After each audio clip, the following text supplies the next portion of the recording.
Assalamualaikum warahmatullahi wabarakatuh. Kami daripada kumpulan 2 ingin membentangkan tajuk fasah. Sebelum itu, izinkan saya memperkenalkan diri. Nama diberi Nurina Aina Batrisha binti Muhammad Jeffrey. Okey, jom kita masuk kepada takrif. Takrif fasah. Fasah ialah melepaskan ikatan perkahwinan antara suami dan isteri setelah diminta cerai oleh isteri melalui pengadil hakim. Ini membawa maksud bahawa fasah ialah suatu tuntutan yang diberikan kepada isteri sahaja. Fasah hanya boleh dilakukan oleh pihak yang berkuasa seperti hakim dan kadi apabila terdapat sebab tertentu. Seterusnya kita masuk kepada fasah dari segi bahasa. Fasah dari segi bahasa ialah membatalkan atau membubarkan. Ini diambil daripada perkataan fasah yang sepadan dengan kata fi'il yang bermaksud membatalkan atau membuang.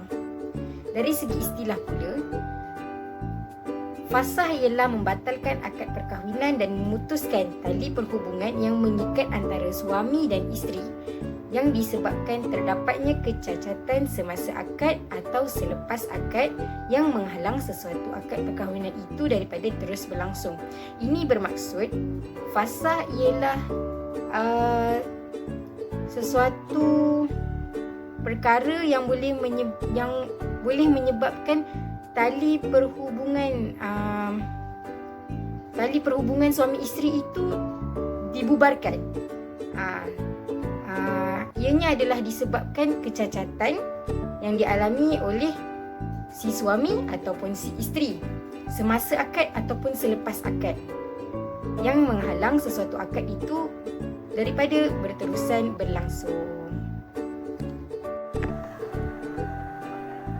Dalam persyariatan, surah Al-A'raf ayat ke-187, maksudnya dialah Allah yang mencipta kamu dari diri yang satu, dan daripadanya Dia menciptakan isterinya agar Dia merasa senang kepadanya. Surah yang kedua, surah Al-Talaq ayat ke-7, maksudnya hendaklah orang yang memberi nafkah menurut kemampuannya, dan sesiapa yang disempitkan rezekinya, maka hendaklah ia memberi nafkah daripada apa yang diberikan oleh Allah kepadanya. Surah yang ketiga ialah surah Al-Nahl ayat ke-72.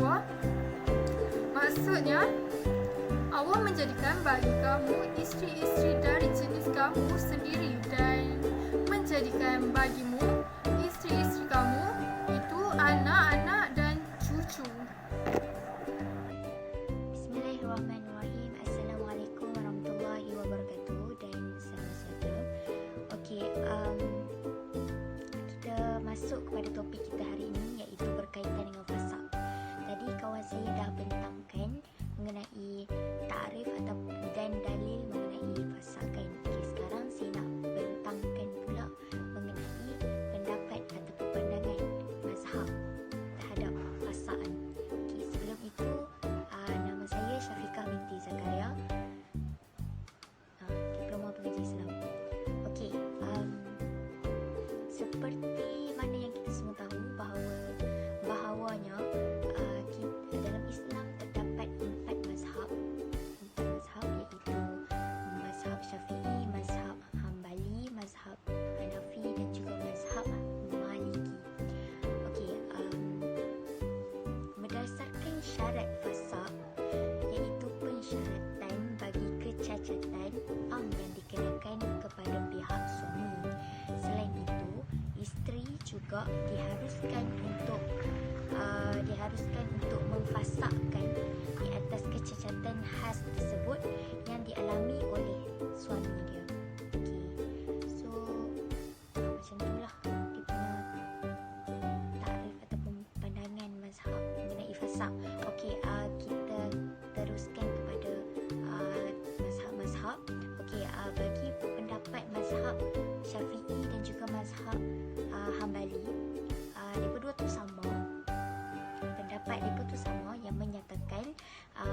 bahawa isteri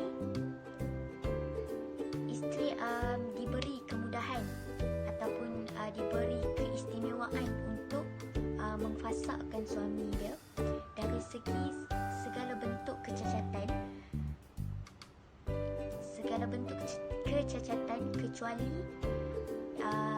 kecuali lelaki tersebut ataupun suami tersebut ada kecacatan ataupun kelemahan tenaga batin, maka dia tak boleh memfasakkan.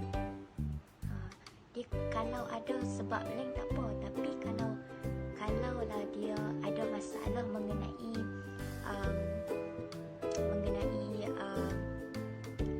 kelemahan tenaga batin, jadi tidak dibenarkan bagi isteri untuk memfasakkan suami tersebut. Mereka diberi kemudahan untuk memfasak, tetapi mereka tidak diberi kebenaran untuk memfasakkan suami tersebut sekiranya suami dia tu mengalami kelemahan tenaga batin. Itu tak boleh. Itu pendapat mazhab Syafi'i dan juga mazhab Hanbali. Okey.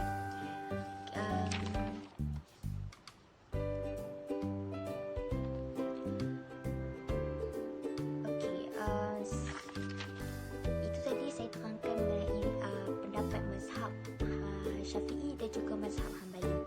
Okey, seterusnya kita ke pendapat ataupun pandangan mengenai fasaq, iaitu mengenai fasaq. Pendapat ulama mazhab Hanafi menyatakan bahawa isteri tidak diberikan hak kepada isteri untuk memfasakkan suami selepas melakukan akad nikah dan juga melakukan persetubuhan. Okey, jadinya kalau mazhab Hanafi ni dia kata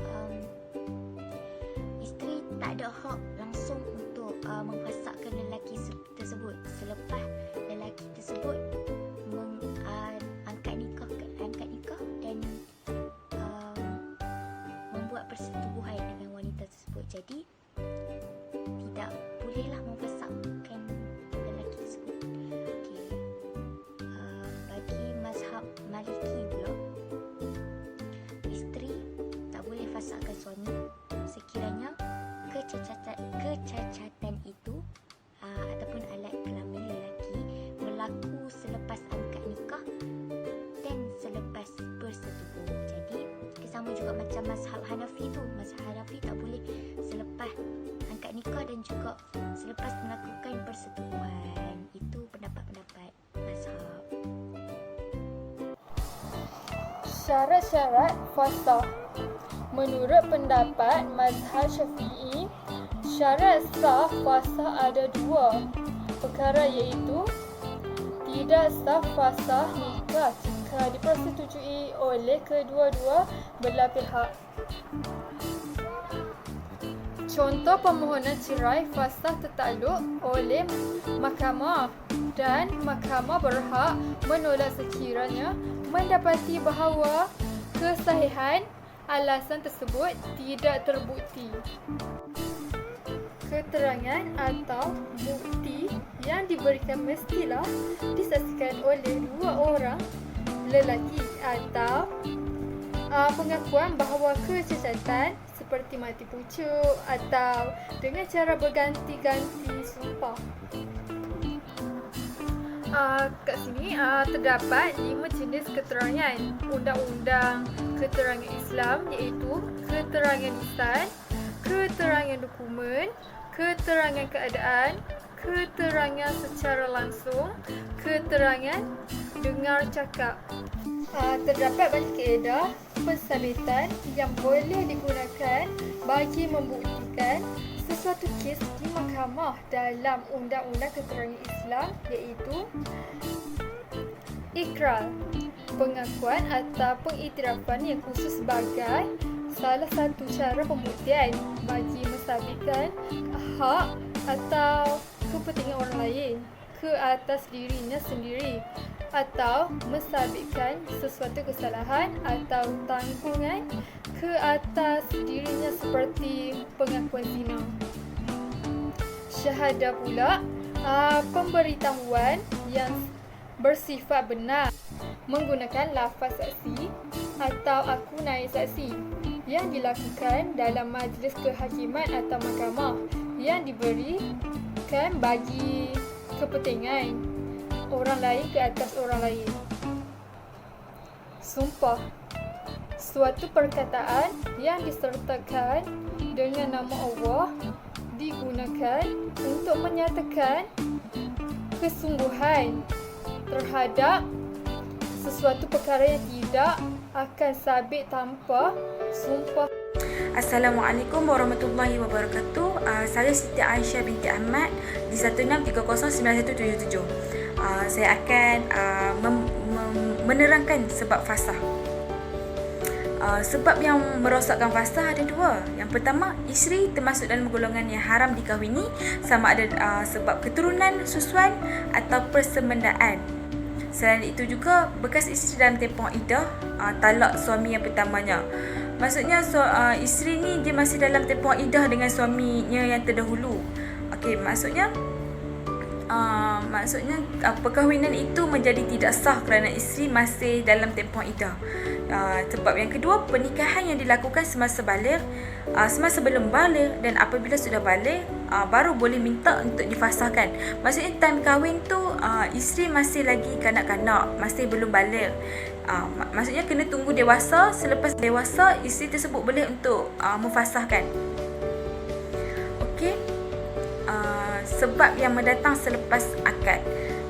Okey. Yang pertama, salah seorang suami isteri telah murtad. Contohnya selepas akad tu suaminya telah murtad, telah masuk ke agama lain. Maka isteri rasa macam tak boleh hidup dengan suaminya sebab suaminya bukan satu agama dengannya, bukan agama Islam. Masa dia rasa macam tak boleh hidup sehaluan lagi, dia boleh untuk minta fasah. Sebab yang kedua, pasangan suami isteri bukan Islam semasa menikah dan salah seorang memeluk Islam. Okey, semasa menikah tu mereka belum Islam. Dan salah seorang tu memeluk agama Islam. Okey, sebab yang ketiga, suami melakukan sesuatu perkara yang diharamkan sebab persemendaan. Okey, sebagai contoh, suami telah berzina dengan ibu mentuanya, iaitu ibu kepada isterinya. Maka benda itu menjadi persemendaan, perkara yang tidak elok. Okey, sebab yang keempat, suami tersebut cuai. Sebagai contoh, suami tidak memberikan nafkah kepada isterinya selama 3 bulan.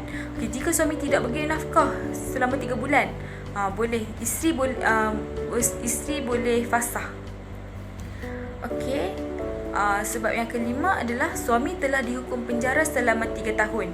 Selama 3 tahun suami yang dipenjara, maka suami telah mengabaikan nafkah, mengabaikan isteri dan anaknya.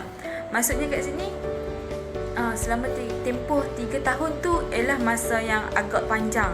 Suami tidak menyediakan makan, minum dan sebagainya. Okey, sebab yang kelima adalah suami mati pucuk pada masa perkahwinan dan isteri tidak mengetahui. Maksudnya sebelum kahwin tu isteri tak tahu yang suami ni mati pucuk dan selepas kahwin baru dia tahu suaminya mati pucuk. Okey. Sebab yang ketujuh, suami telah gila dalam tempoh 2 tahun dan sedang menghidapi penyakit kusta serta penyakit kelamin yang boleh membahayakan isteri, yang boleh menjangkiti isterinya. Perkara ini boleh memberikan kemudaratan. Maka isteri tersebut harus menjauhkan diri dan isteri tersebut boleh minta fasah lah.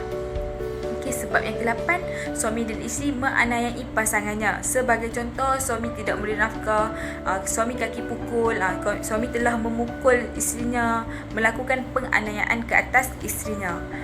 Sebab yang terakhir adalah walaupun 4 tahun telah berlalu tetapi perkahwinan tersebut belum disatukan kerana suami dan isteri belum bersetubuh. Maksudnya mereka ni enggan bersetubuh.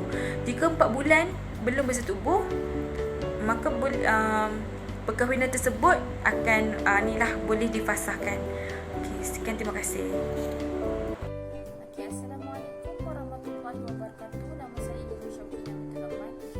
Hari ini saya akan menerangkan mengenai jenis dan contoh situasi. Okay, yang pertama adalah fasa perkahwinan kerana aib. Aib yang boleh difasakkan terbahagi kepada dua, iaitu aib yang menghalang persetubuhan, seperti apa? Zakar terputus, mati pucuk, ataupun faras yang tersumbat oleh daging maupun tulang. Okay, yang keduanya adalah aib yang tidak menghalang persetubuhan, yang merupakan penyakit yang menjijikkan atau yang membahayakan yang tidak boleh diterima, kecuali jika sanggup menghadapi resiko maupun mudarat dia lah, maksudnya apa yang berlaku selepas ni kan. Okay. Sebagai contohnya sakit sopak, kusta dan gila, ataupun sekarang ni isu semasa adalah penyakit COVID-19. Okay. Jika seseorang itu sanggup untuk mengahwini seorang pasangan dia yang mempunyai penyakit COVID-19, jadinya dia sanggup menghadapi risiko tersebutlah. Okey. Kemudiannya adalah aib selepas akad. Aib selepas akad ni, okey, sebagai contohnya yang sebelum ni yang saya terangkan tadi, okey. Jika berlaku aib tersebut kepada suami atau isteri selepas akad nikah, selepas akad nikah, jadinya mereka berhak untuk memfasakkan perkahwinan, sama ada aib yang berlaku sebelum perkahwinan, sama ada berlaku sebelum persetubuhan ataupun selepas persetubuhan, ataupun dia menghalang persetubuhan maupun tidak menghalang persetubuhan. Contohnya yang macam tadi lah, kalau menghalang persetubuhan sebagai contohnya menghalang persetubuhan sebagai contohnya mati pucuk lah, yang sedang kita faham mati pucuk. Okay. Ataupun tidak menghalang persetubuhan, iaitu yang biasa ni adalah penyakit mental ataupun yang kita biasa dengar adalah gila. Okay. Jadinya jika perkara tersebut berlaku, hak isteri memfasakkan perkahwinan digugurkan apabila mati pucuk tersebut berlaku selepas persetubuhan. Okey, ini kerana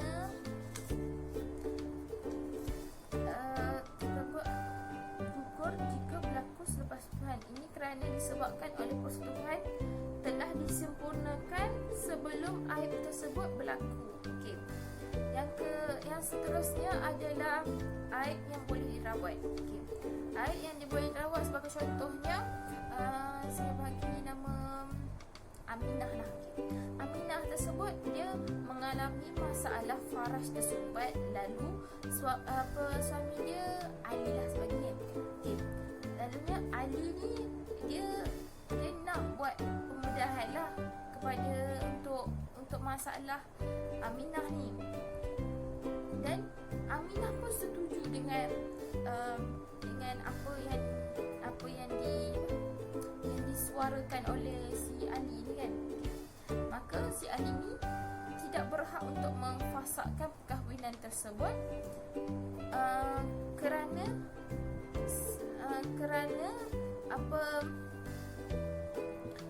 sebab yang boleh memfasakkan itu, sebab untuk si Ali tu memfasakkan perkahwinan dia telah digugurkan kerana penyakit itu ataupun sesuatu yang menghalang perkahwinan tu telah dirawat. Atau macam pakai contoh, kalau bila dia pergi berubat kan, dia pergi jumpalah doktor-doktor pakar yang sesuai untuk masalah dia, jadinya perkara itu telah dirawat. So sebab dia untuk memfasakkan perkahwinan itu telah gugur, jadi dia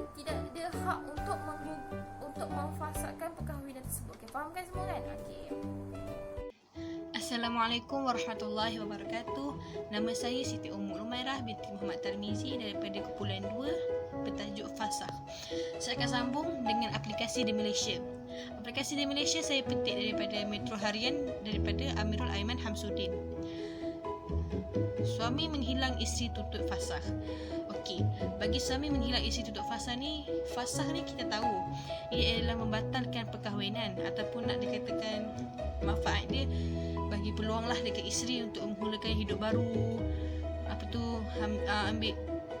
Buka buku baru, tutup buku lama macam tu. Okey, apa yang terjadi ialah mangsa iaitu Nur Afazilah Ibrahim berumur 26 tahun pada tahun 2019. Beliau dan suaminya Muhammad Safiq Zakaria telah melangsungkan perkahwinan pada Disember 2016. Kira-kira kalau kita masukkan tahun ni dah 4 tahun dia mendirikan rumah tangga. Dan meletak di Seksyen 77 Shah Alam. Okey. Muhammad Safiq yang beralamat terakhir di kampung Mengkuang Hujang, Kuala Pegang, Baling, Kedah dipercayai menghilangkan diri sejak Januari tahun lalu 2018. Kami kemudian menetap di rumah keluarga saya di kampung Bukit Kucing Tengah, Jeram selepas saya bersalin.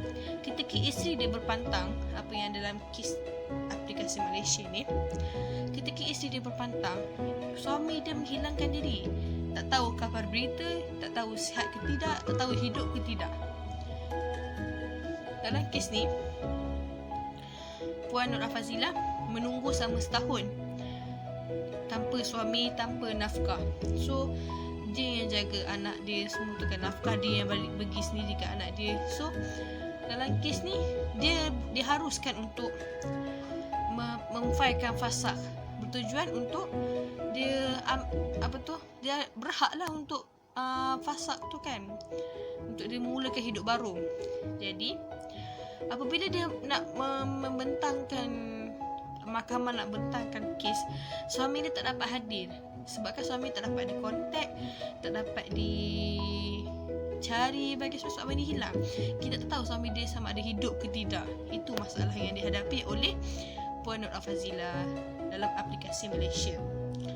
Artikel ini disiarkan pada hari Rabu 17 April 2019 pada 1:47 PM. Okay, next. Kita terus ke kes di Malaysia. Suami tidak adil isteri tuntut fasakh. Saya ambil daripada Peguam Fasakh Isteri Peguam Syari'i. Okey. Pernyataan di atas merujuk kepada isu suami yang enggan memberi nafkah. Dalam hal ni, seorang wanita yang mengalami masalah rumah tangga, iaitu suami yang enggan memberi nafkah zahir lah kepada sang isteri. Apa yang dialami oleh isterinya ni, kalau kita nampak daripada kes yang dialami ni, suaminya dia baru mendirikan rumah tangga dengan suami dia baru 10 bulan. Tapi 2 bulan lepas berkahwin, 2-3 bulan lepas berkahwin, suami dia berhenti kerja. Dan lepas tu suami dia enggan beri nafkah, marah-marah. Bila isteri tanya pasal cari kerja, suami dia marah-marah, naik berang. So kat sini boleh mudaratkan mangsa keadaan tu. Jadi semakin lama suami makin berani sehingga tahap memukul badan isteri dan mengurung beliau dalam bilik air sebab memarahkan beliau keluar atas urusan kerja. Nak dikatakan dia lebih kepada sifat cemburu lah. Sebab isteri dia tak nak mencari nafkah. Bila isteri dia minta nafkah, dia marah-marah isteri dia. Jadi isteri dia ambil inisiatif, isteri dia pergi kerja dan dia kurung isteri dia sebab atas dasar isteri dia pergi ke kerja. Okey. Bukan sahaja dipukul, beliau sering dianyai mental sebagai suami dia sering minta duit tujuan menukar aksesori kereta. So tabiat suami dia suka hias kereta, tukar exhaust baru, cat kereta lah bagi semua kan. So bila isteri dia nak minta cerai tu, suami dia tak nak. Suami dia bersumpah dia tak akan buat benda yang sama. Jadi bila dia buat keputusan untuk pergi jumpa Peguam Syari'i untuk memfailkan kes nafkah fasakh kepada apa yang dihadapi beliau. Okey. Dalam kes ni, si isteri boleh menuntut fasakh atas sebab membela diri kan, sebab dia anyanya daripada segi mental, fizikal. lepas tu dengan nafkah tak bagi apa semua tu. Jadi isteri-isteri boleh meminta fasakh untuk membela diri dan untuk memulakan hidup baru. Okay, itu je daripada saya. Assalamualaikum warahmatullahi wabarakatuh. Okey, dah selesai kita punya tajuk dan sekarang kita masuk pada kesimpulan tajuk lah. Kesimpulan tajuk tak banyak sangat. Saya berkata bahawanya fasad ialah jalan penyelesaian yang terbaik dekat isteri untuk membubarkan perkahwinannya. Okey, macam kita tahu fasad ni ada sebab-sebab dia. Sebab apa perempuan tu, sebab apa isteri tu memfasakkan lelaki tu. Mungkin ada sebab-sebab tertentu. Mungkin dia tak bahagia ke dengan lelaki tu, ataupun lelaki tu mempunyai kecacatan khas yang terdapat dekat lelaki tu. Mungkin lelaki tu tak betul ke apa ke. So ada kelebihan dia kat situ. So jadi sebagai umat Islam, untuk tidak berlakunya kes fasad ini, kita kena carilah betul-betul suami yang elok-elok, yang kita tahu diri dia tu daripada mula sampai akhir. Kita tahu dia macam mana, kita tahu perangai dia, kita tahu. Sebab itulah sebelum kahwin tu, sebelum nak mengelakkan fasad ni, kita kena buat medical check up. Kita kena macam tahu segala penyakit-penyakit dia, sebab takut benda ni jadilah macam jatuhnya fasad semua ni. Kalau boleh kita nak elakkan lah benda tu berlaku, tapi fasad ni ialah jalan terbaik juga untuk isteri membubarkan perkahwinan tersebut. Sebab yalah, kalau macam perkahwinan tersebut tak bahagia, macam mana nak kekal lama kan. Jadi itu saja daripada saya. Sekian, wabillahi taufiq wal hidayah. Assalamualaikum warahmatullahi wabarakatuh. Sekian daripada kami. Terima kasih. Maaf segala kekurangan.